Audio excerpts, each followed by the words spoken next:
Efésios capítulo 4,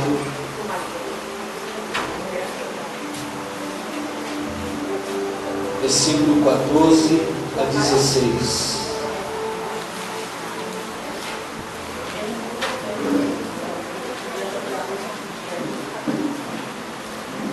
Efésios 4, versículo 14 a 16.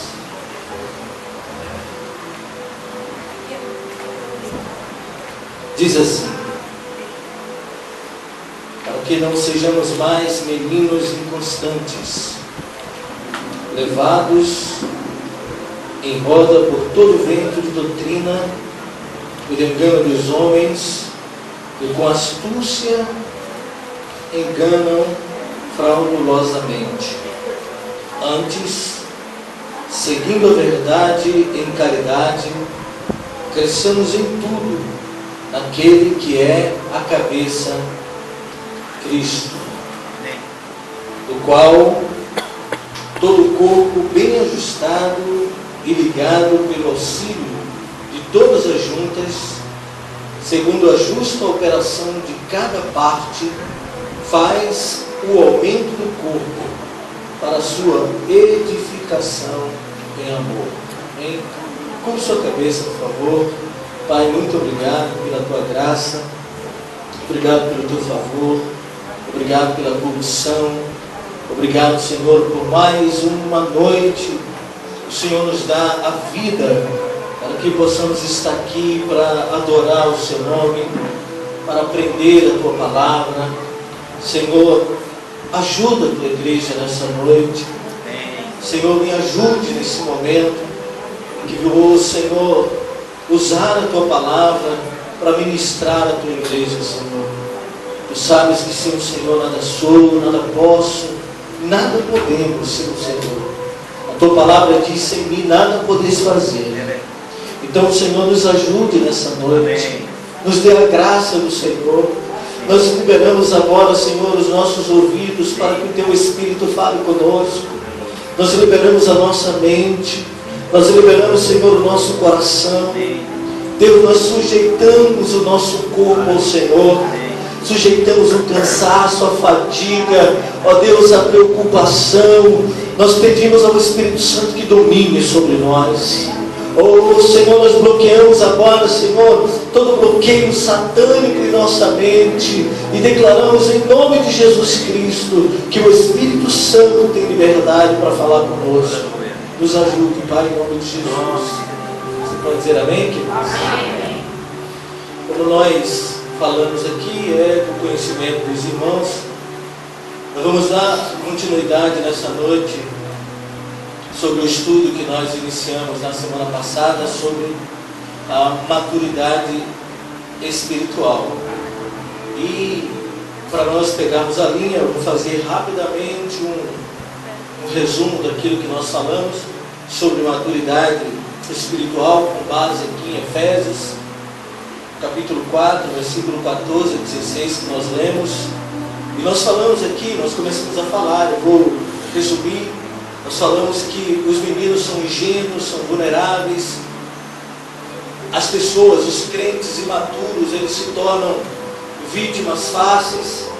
E aí eu recordo que eu disse para a igreja que nós precisamos, com diligência, no sentido de conduzir a igreja à maturidade o mais rápido possível.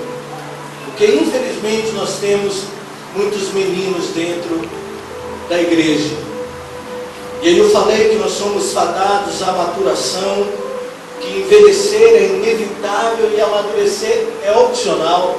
Tem pessoas que crescem fisicamente, mas optam por ser criança, né? Não querem se envolver com o reino de Deus, não querem crescer e vivem o tempo todo na meninice, na infantilidade espiritual. E aí nós falamos que todo ser humano tem um ciclo natural, que é nascer, crescer e morrer. E dentro desse ciclo natural, nós passamos por algumas fases para chegar à maturidade, que é a infância, a adolescência, a juventude, a maturidade e a velhice. E infelizmente tem alguns que chegam à velhice sem amadurecer, né? É bom lembrar aos irmãos que eu não estou falando aqui de maturidade física, correto? Eu não estou falando aqui de crescimento físico. Eu acho que vocês já deram para entender isso aqui no nosso estudo, né? Nós estamos falando aqui de maturidade espiritual, de você compreender as coisas de Deus, de você compreender o reino de Deus. E aí nós falamos que a vida cristã é dinâmica, é constante, é preciso crescer, buscar a maturidade espiritual, como o apóstolo Paulo diz, cresçamos em tudo. Deixa eu correr aqui, falamos sobre o que é maturidade, afinal, eu disse que maturidade é serenidade, é enxergar claramente a realidade natural, é ter uma visão aberta e realista das coisas que realmente importam na vida. É você não gastar tempo, a sua energia naquilo que não tem nenhum valor. Falamos que maturidade espiritual é liberdade, é você encarar com tranquilidade as próprias limitações, é generosidade, discernimento, é sabedoria, é intimidade com Deus. Falamos aqui que maturidade é uma questão de decisão, posicionamento e ação. Falei no início aqui que muitos envelhecerão até fisicamente. Muitos são crentes velhos na igreja. E aí nós falamos que tem muitas pessoas que têm 5, 10, 15, 20, 30, 40, 50 anos na igreja e que decidiram se manter ou permanecer crianças. Falamos sobre a falta da maturidade, e isso é meninice. E nós explicamos o que é meninice. Meninice é uma fase, uma época em que se é menino. É um procedimento de menino, criancice, infantilidade, né?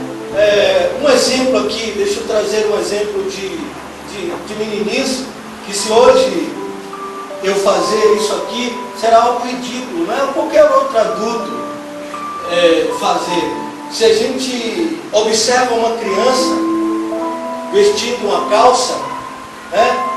Uma criança que veste uma calça, eu já vi muito isso. E ela vem por cima, veste uma cueca por cima. Você acha lindo, né? Você sorri com aquilo. Isso é meninice, isso faz parte da sua fase. Paulo diz que quando eu era menino, eu agia como menino. Agora, quando você vê um adulto fazer uma coisa dessa, vestir uma calça e uma cueca por cima, você não vai achar nenhuma graça nisso, né? Você vai ver que tem algo anormal nesse adulto.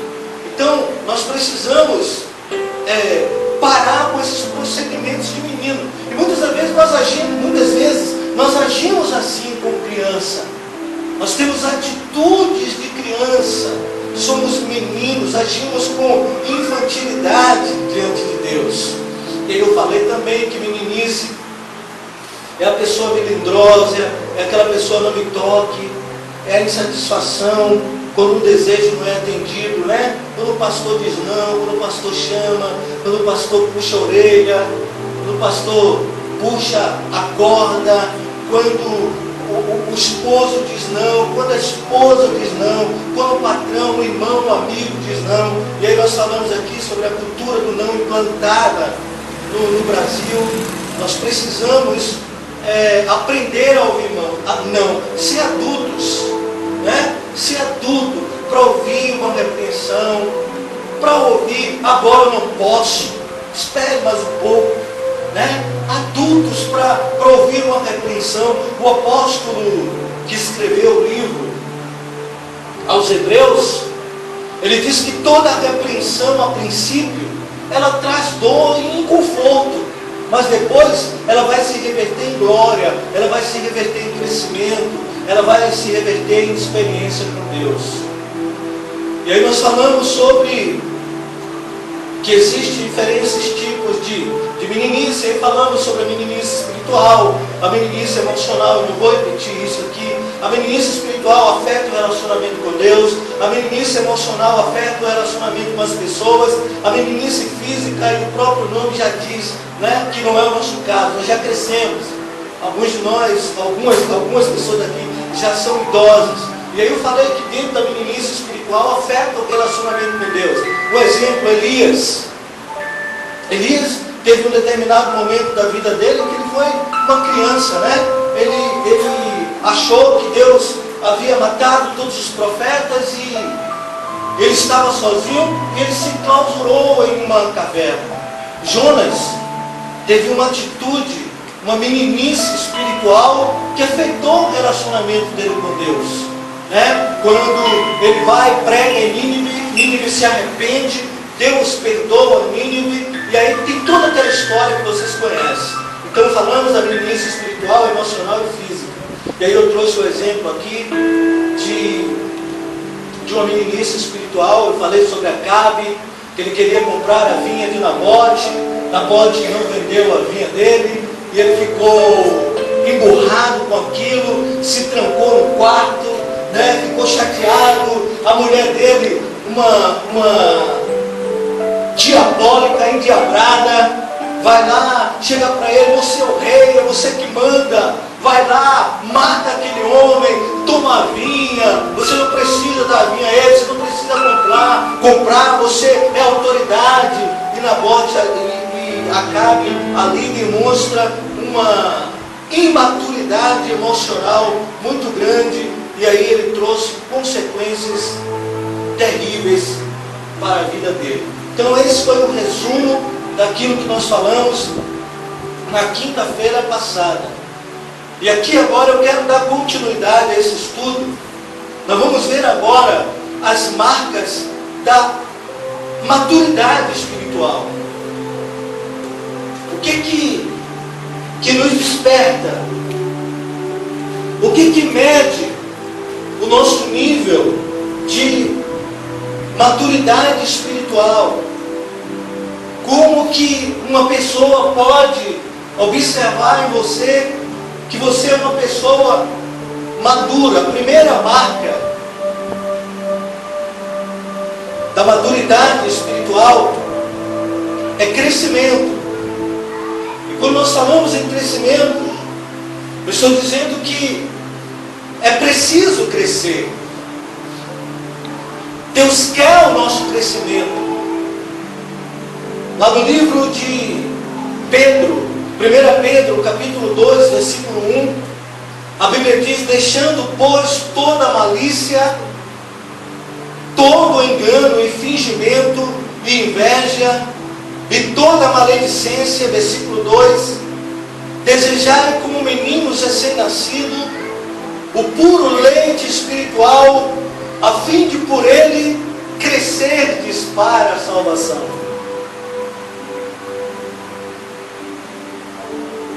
A partir do momento que você vai conhecendo a palavra de Deus, a partir do momento que você vai implantando a palavra de Deus no coração, nós temos não, cansado de dizer isso aqui para os irmãos. De nada adiantará, querido, a mim ler a Bíblia de Gênesis, Apocalipse, como já fizemos, de ler a Bíblia várias vezes, Novo e Velho Testamento, ler a Bíblia de Gênesis e Apocalipse várias vezes, mas de nada adianta, se eu e você, se cada um de nós não aplicarmos a palavra de Deus à nossa vida. De nada vale, não haverá crescimento. Não haverá crescimento. Enquanto nós não obrigarmos o nosso coração a guardar essa palavra, não haverá crescimento, não haverá desenvolvimento. Enquanto, querido, não houver esse desejo em nosso coração de comermos a palavra, como o Senhor falou para Ezequiel e Jeremias: come dessa palavra, coma. Crescimento só há para a criança quando ele se alimenta. Por quê? Porque ele vai absorver nutrientes, que vai desenvolver os teus órgãos, que vai fortalecer suas células, que vai desenvolver seus ossos. Quando não há esse alimento, haverá falta de vitamina. Essa criança vai ser raquítica, vai crescer desnutrida.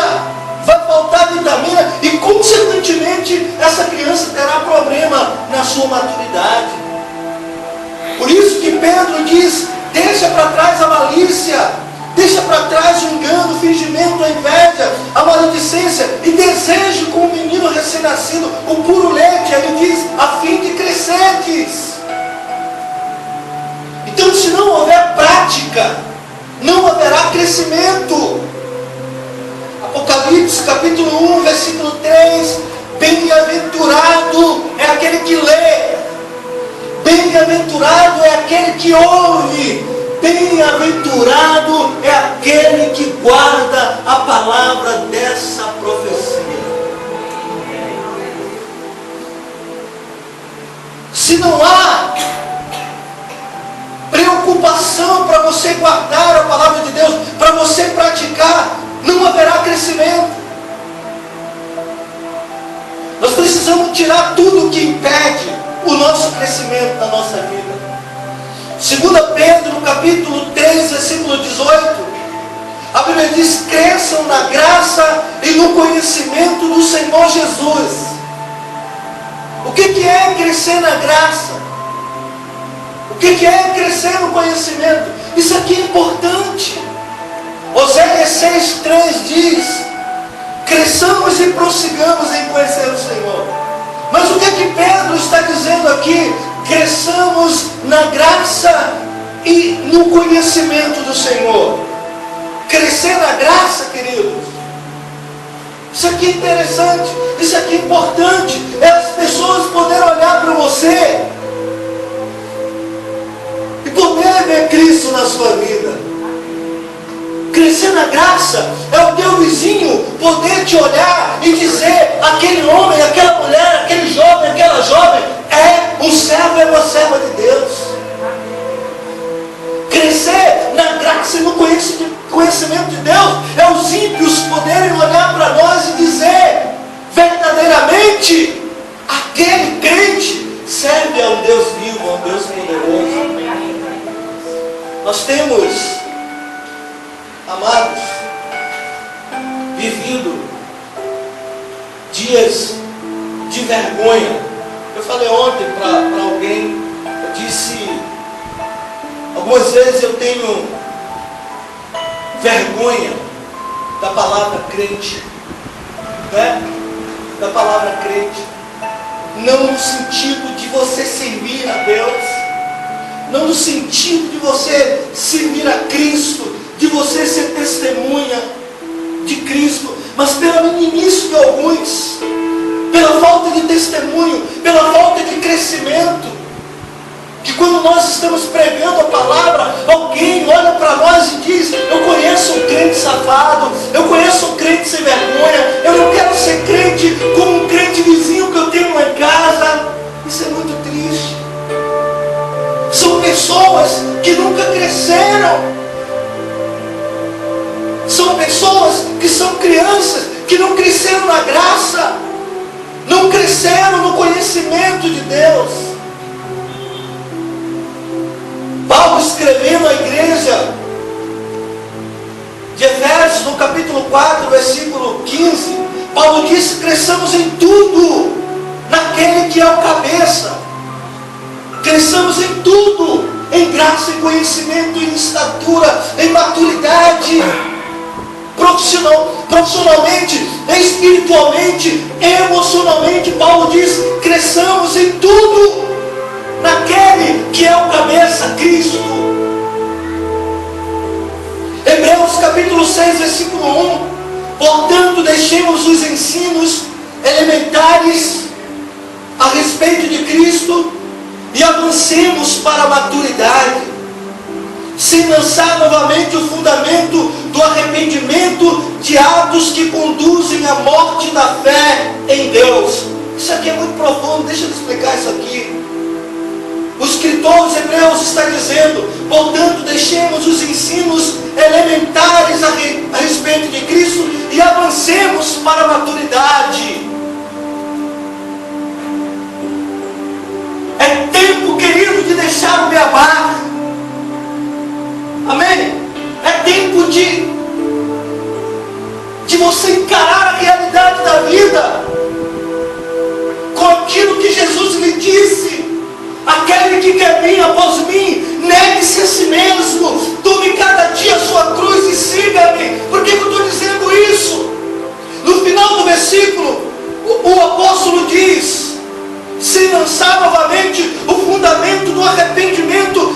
pecados que conduzem à morte da fé.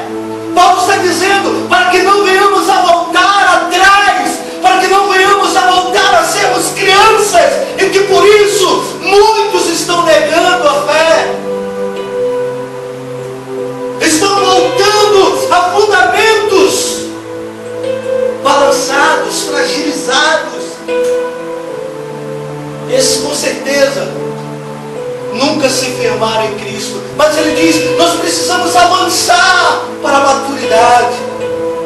Deixa eu perguntar uma coisa para você aqui. Não precisa você levantar a mão e responder. Só para reflexão sua. Não haverá crescimento sem a aplicação da palavra, sem o conhecimento da palavra. E quantos aqui leram a Bíblia, pelo menos o Velho Testamento, no ano de 2012, 13? Quantos aqui leram pelo menos o Velho Testamento no ano de 2013? Quantos pelo menos leram a Bíblia toda no ano de 2013? Ou quantos estão lendo a Bíblia todos os dias? Não haverá crescimento dessa igreja, não haverá crescimento de nenhuma igreja, não haverá crescimento espiritual em nós, se não lermos a palavra de Deus. Não haverá. Queridos, a igreja do Senhor precisa ler a Bíblia, precisa pôr em prática a Bíblia, porque haverá dias, queridos. A gente me mandou ontem um vídeo, está circulando aí na internet, pastor que diz que Deus mandou ele ter 2, 3 mulheres e adulterar. E ele disse que está na Bíblia. Ele disse que está na Bíblia. A Bíblia diz: acautelai-vos que no último dia, se for possível, Satanás enganará até muitos dos. Agora você para meditar. Se for possível, ele vai enganar a muitos escolhidos. Imagine aquele que não tem conhecimento da palavra. Imagina aquele que não tem maturidade espiritual. Aí esse pastor diz o seguinte, ele dando entrevista para um repórter. Aí ele pega a palavra e abre lá em Oséias. Eu vou até trazer depois um estudo aqui sobre essa passagem. Aquela passagem que o Senhor diz a Oséias: vai, na terra de Gomer, e lá pega dentre ela uma prostituta, entra a ela. Esse entrar é casar com ela. Primeiro, o que esse pastor não sabe é que Oséias era solteiro. Segundo, o Senhor manda Oséias ir lá, tirar ela de lá, comprar. O Senhor diz: vai, resgata, compra ela, tira ela de lá e casa com ela. Amém? Então a falta de conhecimento dele, ele pega essa passagem e diz, lê para o repórter, aqui, a Bíblia está dizendo, esse profeta aqui, Deus mandou ele adulterar. Não é adulterar. O Senhor disse: vai na casa de Gomer, tira de lá uma prostituta e adúltera. E adúltera. Ele diz: vai, o pastor, tira de lá da casa de Gomer a prostituta e adultera. Entendeu? Aí o repórter chamou a atenção dele: não, o senhor está errado. O senhor não está vendo o acento aqui? Aqui vai, tira da casa de Gomer uma prostituta e adúltera. Não é adultera, tem um acento aqui. Ele aí pegou,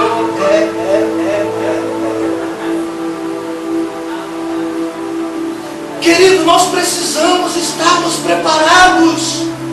Porque senão, deixa eu te dizer, muitos vão embarcar nessa.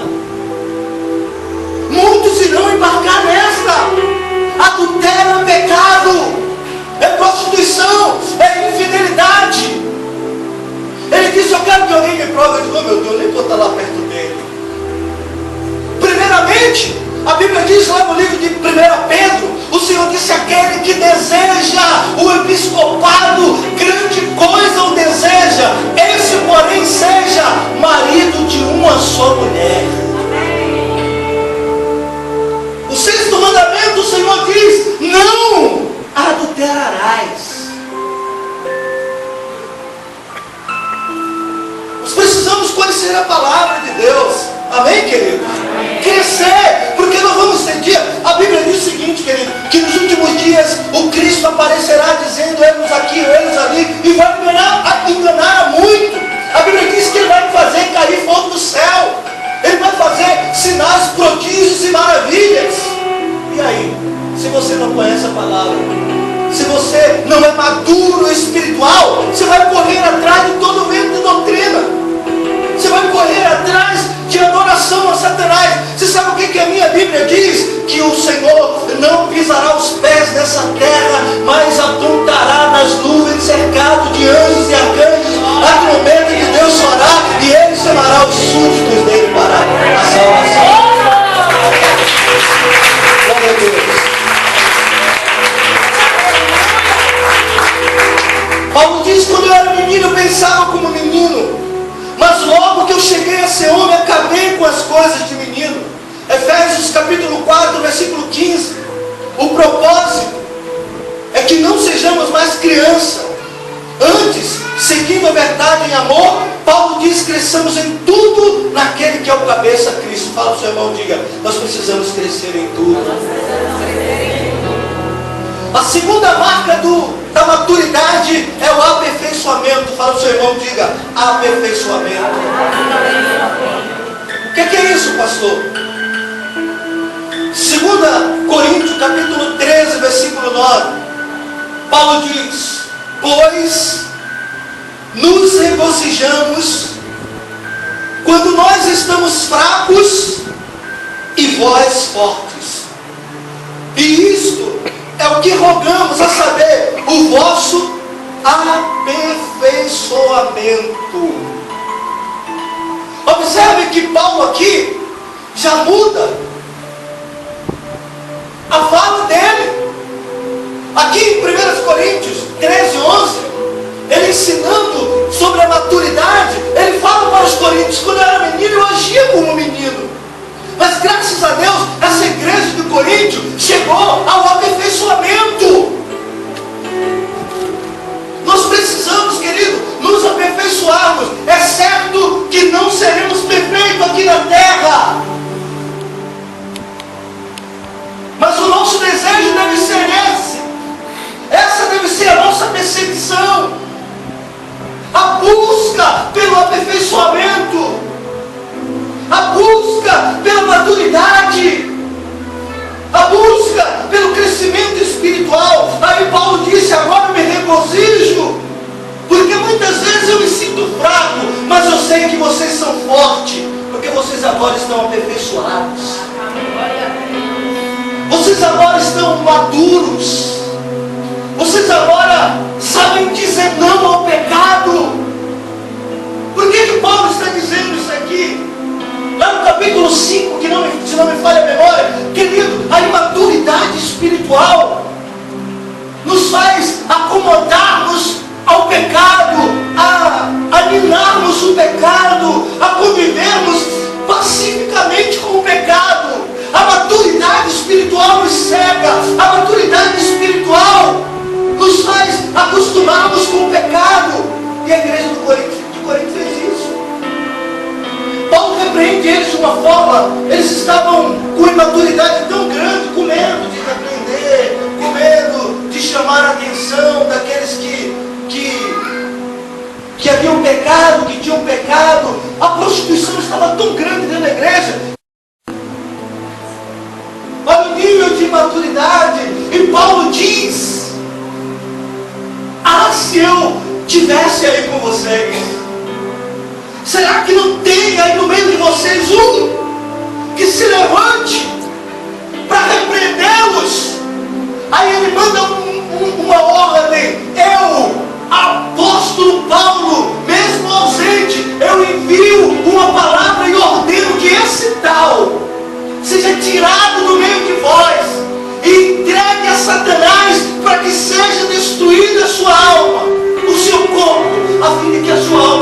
original. E ele diz: façam logo isso, antes de eu ir ter com vocês.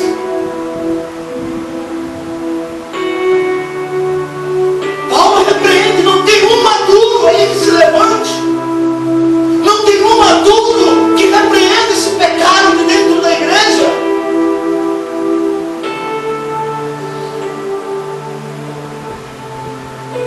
Que o Senhor nos guarde debaixo do sangue dele, queridos. Para o seu irmão, diga: não faça pacto com o pecado.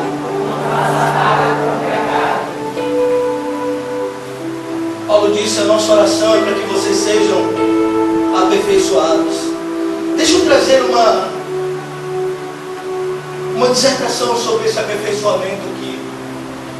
Essa palavra no original, ela significa teleios. Teleios. O que significa essa palavra teleios? Que nós alcançamos algo até o fim. Que nós chegaremos a ser completos, perfeitos. A Bíblia usa muito esse termo. Você está anotando aí, depois você vê em casa. 1 Coríntios capítulo 2, versículo 6. 1 Coríntios capítulo 14, versículo 20 também fala. E Efésios capítulo 4, versículo 13. Então, quando Paulo diz que nós precisamos chegar ao teleios, Paulo está dizendo: nós precisamos ir até o fim, nós precisamos ser completos, nós precisamos ser perfeitos, aperfeiçoados, irrepreensíveis. Foi isso que o Senhor olha para Abraão e diz: Abraão, ande da minha presença e seja maduro, seja íntegro, seja inteiro.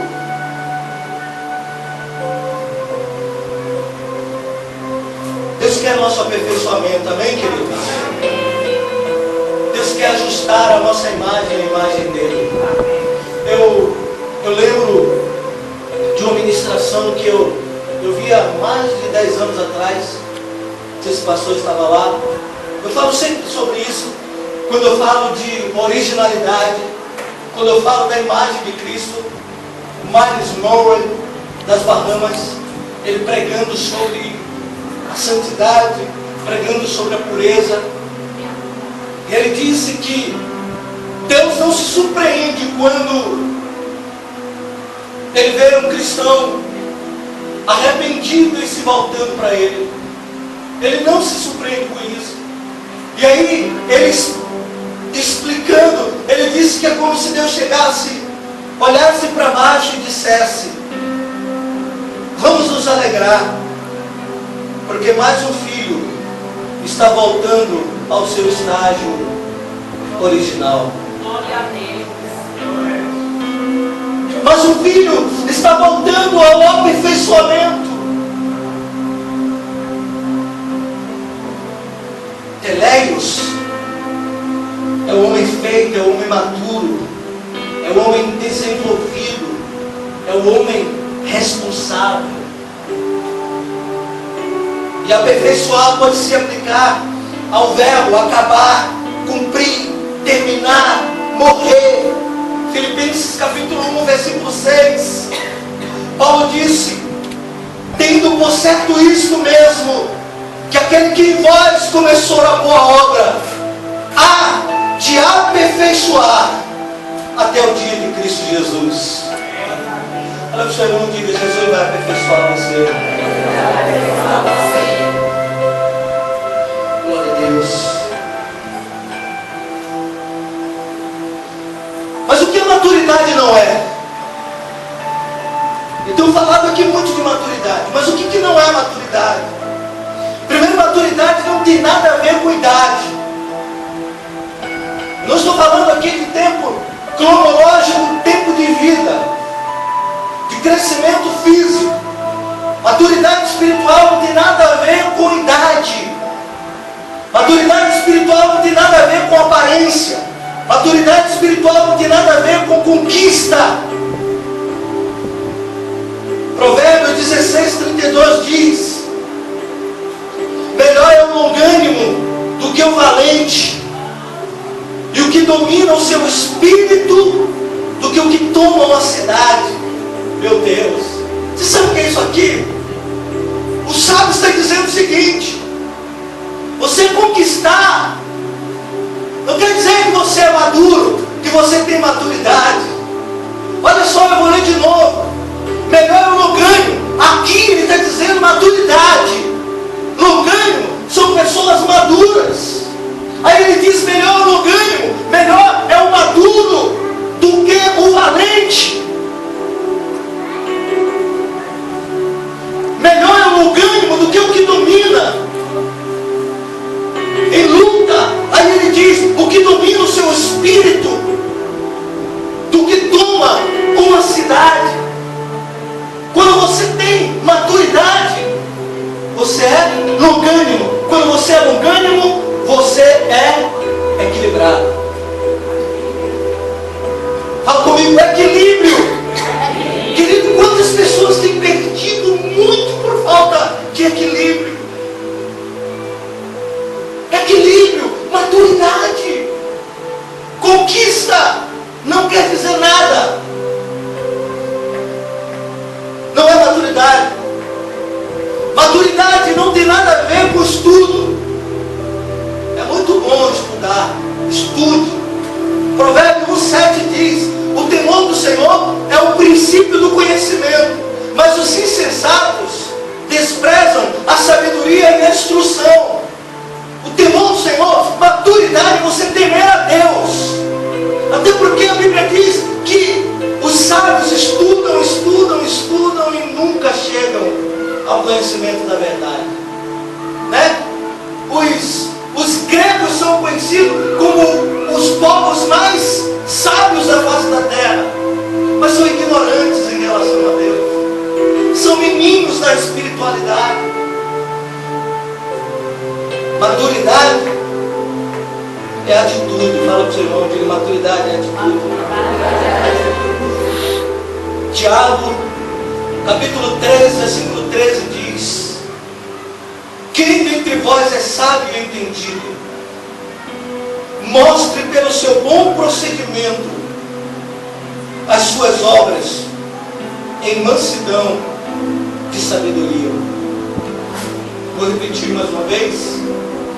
Quem dentre vós é sábio e entendido, mostre o seu bom procedimento. Eu quero ver qual é a tua atitude. Mostre. O Senhor está dizendo aqui: mostre pelo seu bom procedimento as suas obras, a sua mansidão, a sua sabedoria. Atitude faz a diferença. E quando eu falo de atitude, aqui em mansidão, em sabedoria, eu estou falando de caráter. E caráter é o que você é no escuro. Maturidade é o que você é no escuro. Eu volto a citar aqui, eu cito esse livro que eu já li, que eu gosto muito. Quem é você quando ninguém está te vendo? Caráter é o que Deus diz de você. Maturidade é Deus poder confiar em nós e dizer, como Ele disse para Satanás, para Jó: você viu o meu servo Jó na terra, homem reto, íntegro, homem de caráter, temente a Deus, que se desvia do mal. Quem é você no escuro?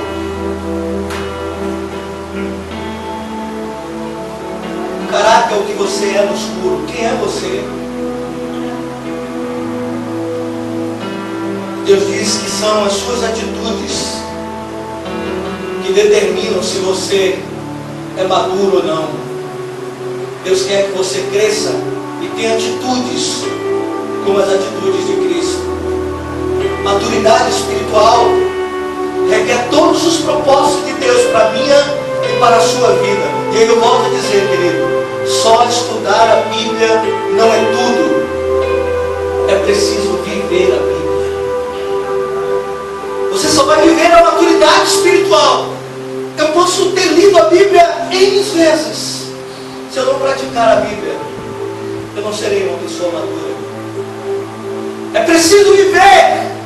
É preciso preciso praticar. Tiago disse, aquele que lê a palavra e não pratica é semelhante ao homem que edifica a sua casa na areia. É como a onda do mar que bate e volta, não tem sentido. Escute isso aqui que eu vou dizer a você agora.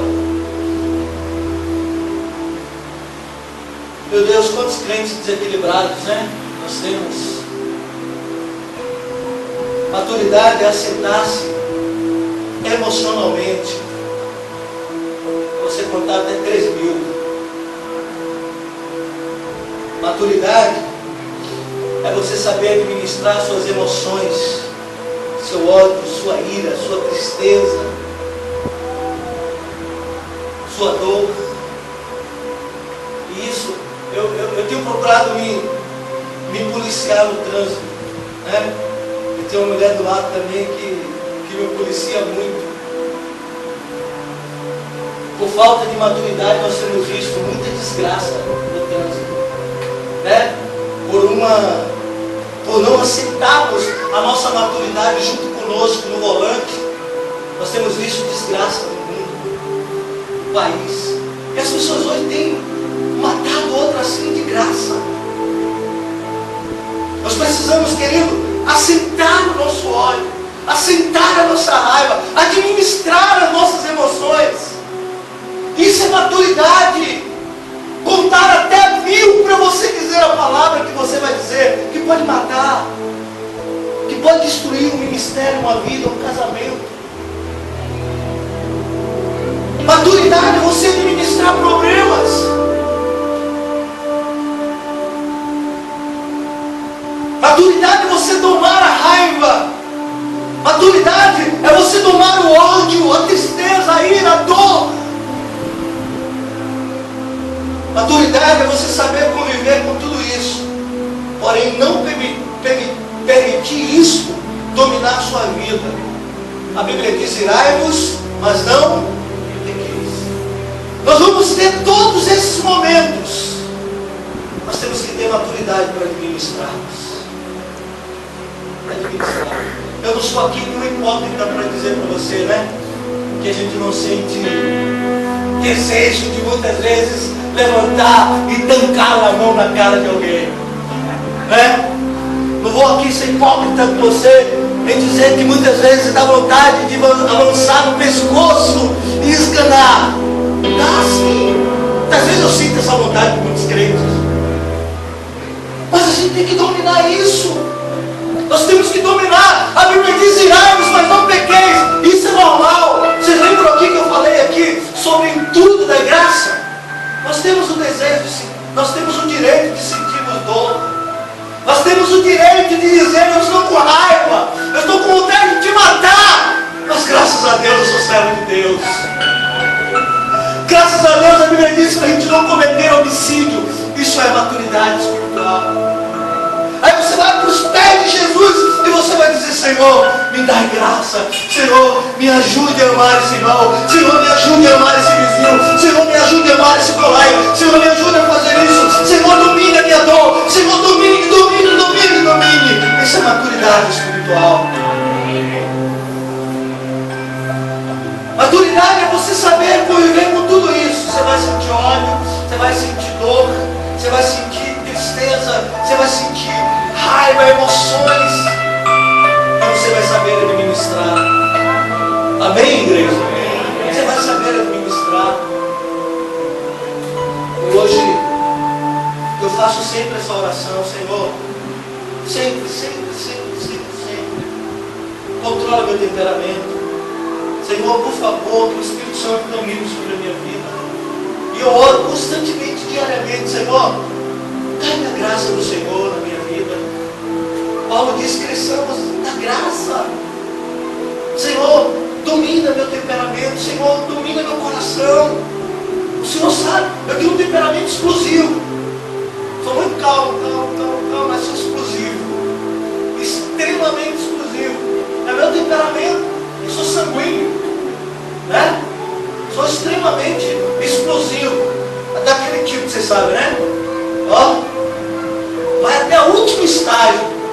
O último estágio ainda conta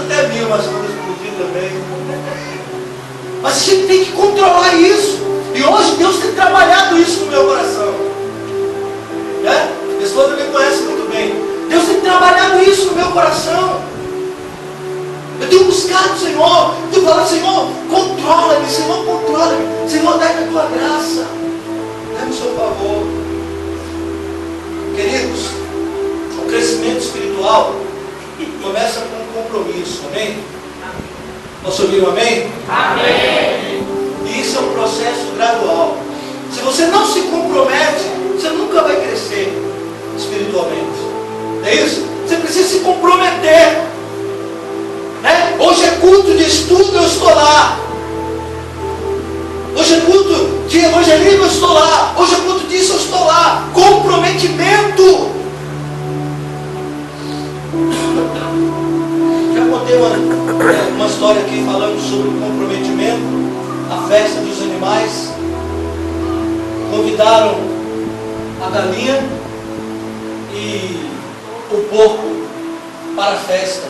Cada um tinha que levar alguma coisa. A galinha levou os ovos para a festa. Se mostrou envolvida. O porco se entregou, deu a vida dele para que fazesse ele de bacon. Comprometimento. Que coisa, né? Uma coisa é nós estamos envolvidos, outra coisa é comprometimento. São duas coisas totalmente diferentes. E a igreja sabe, nós já ensinamos aqui, nem todos que estão na igreja é igreja. E você só vai ter maturidade espiritual se você se comprometer. E quando eu falo em você se comprometer, eu estou dizendo que maturidade é você caminhar sempre na direção certa, nunca o oposto.